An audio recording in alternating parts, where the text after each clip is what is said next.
is Gladys and Stoma. What sort of government does Australia need? And we're lucky to have three wonderful women who are running for New South Wales Parliament for the next election. Jenny Leong, the Greens MP for Newtown. Ellie Howes, who will be the State Labor candidate for Balmain, is the State Labor candidate for Balmain. Rachel Evans, who we all know, Socialist Alliance candidate for New South Wales election and legislative council, isn't it? So hi everyone, I'm Rachel Evans and thanks PIP, Politics in the Pub and Jan Dark for organising this important forum. I'm standing as the lead Legislative Council candidate for Socialist Alliance in the upcoming state elections, and I want to acknowledge that we're here on the land of the Gadigal people of the Eora Nation. But I also want to pay tribute to the warriors old and young who led the federal parliament occupation a week and a half ago and demanding water for the rivers. Tribute. So I'm a long-term marriage equality campaigner. I was last year's education officer at Sydney University's Postgrad Representative Association. I'm currently involved in the Water is Life campaign and Indigenous solidarity battles. I was strip searched along with another Socialist Alliance candidate, Susan Price, last year by Newtown Police at a refugee rights rally, and we are working with civil rights activists to fight off the 47% increase in the last 4 years of the incidences of strip searching in New South Wales. And to note, it was over 5,000 people that they strip searched last year, mostly young people, marginalised communities, Aboriginal communities. Disgusting. So my talk tonight will answer the question, what sort of government do we want? And I'm going to focus on the state elections rather than the May federals, but of course the themes, the issues, the principles and the policies that we're going to address tonight are we're going to need to think about in terms of the incoming federal government. Well, the people of Sydney and New South Wales have been under an incredible neoliberal assault of cutbacks, privatisations, and this is arguably the most corrupt governments in the state's history. And there are 12 main reasons for this. The privatisation of public assets. The Liberal state government, according to the PSA, Public Sector Association, has sold $60 billion worth of state assets. In particular, the sale of the New South Wales power industry has led to higher power prices, while renewable energy has been starved of funds.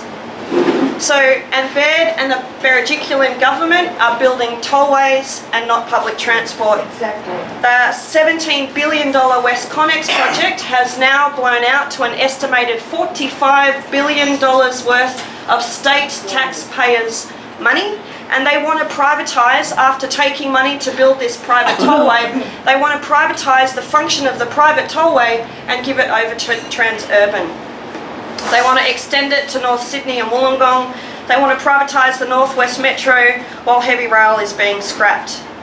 They've sold government buildings and land, including the Powerhouse Museum, which they still want to move to Parramatta. And they've taken a battering ramp to TAFE. PSA again say 5,000 TAFE staffers have been cut, and some 27 TAFE campuses are up for sale.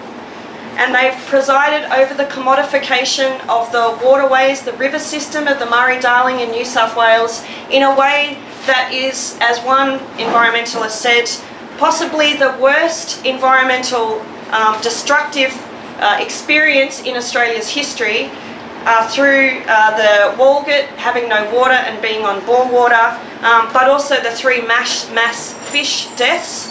And this has actually been going on under Labor and Liberal governments across 5 states and federal governments, particularly looking at the Murray-Darling Authority Plan that was carried out from 2009.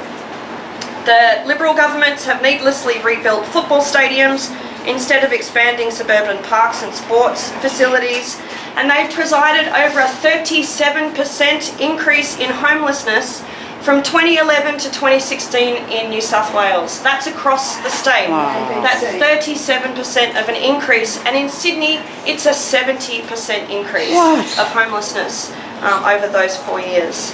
They've sold public housing in Millers Point and the Sirius building. They're attacking places in Glebe, and they're attacking the Waterloo Redfern public towers.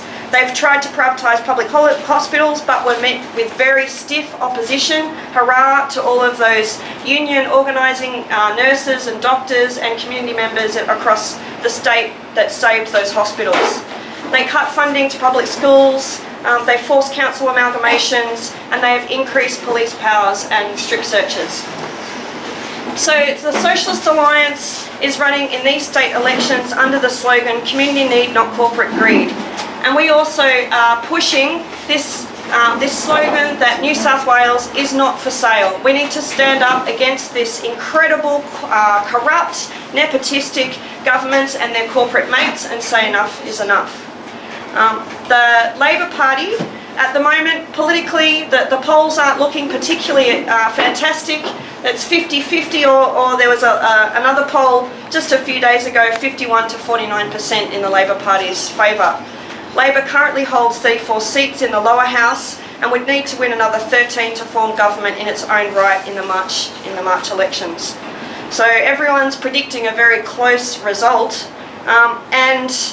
but the majority coalition are indeed in deep trouble, and it's really up to us, the progressives, the socialists, the human rights activists, to push now in this last 2 or 3 weeks and say, New South Wales, not for sale, the people say enough.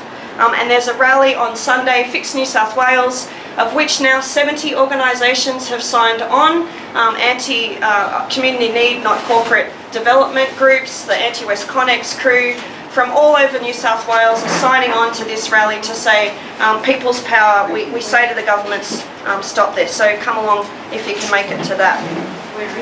So far, the Labor opposition have offered, actually, I think, very few indications of a progressive shift. They have responded to some serious campaigning demands from community groups, pledging to save the Powerhouse Museum in Ultimo and build a new one in Parramatta. Daly has also promised to rebuild the TAFE system and make part of it free. That's fantastic. Labor is also proposing the creation of a new publicly owned state power company based on renewable energy, and has recently announced a plan to tax luxury cars and yachts to pay for more nurses and midwives. So these are good things that they have promised. Of course, we have to keep them to it. But on the crucial area of tollways, the Labor Party is at the moment refusing to cancel stage 3 of West Connex. Shame. But you're going to fix it, aren't you? So we need to push this.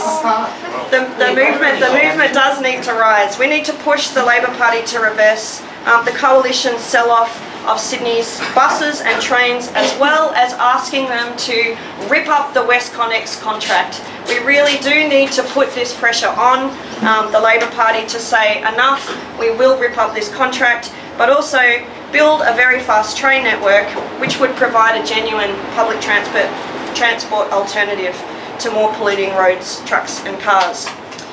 Yeah, that's good. So I'll wrap up. Socialist Alliance is running 18 candidates in the upper house, and we're running Susan Price in the lower seat of Parramatta and Steve O'Brien in Newcastle. And our candidates include myself, Peter Boyle, Andrew Tudor, which people would know is a long-term anti-West Connex activist, Kurdish refugee activist Semra Coben, and a whole bunch of really very good grassroots activists. We want to get a socialist elected into Parliament. The system is broken. The system is so broken that it is destroying the very ecosystem that our that the species that we are part of needs and survives on. So socialists are being elected in the US. Alexandria Ocasio-Cortez is doing very well. Bernie Sanders has declared his hand in the presidential elections. We need this type of revival of democratic socialism in Australia. So we're calling on people to vote socialist, then Greens, and there might be a few progressive parties, Labor, and then put the far right last. So help us. Come to the rally on Sunday and support the high school students as well, who are moving and striking on March 15. Dare to struggle, dare to win. If we don't fight, we lose. Yay!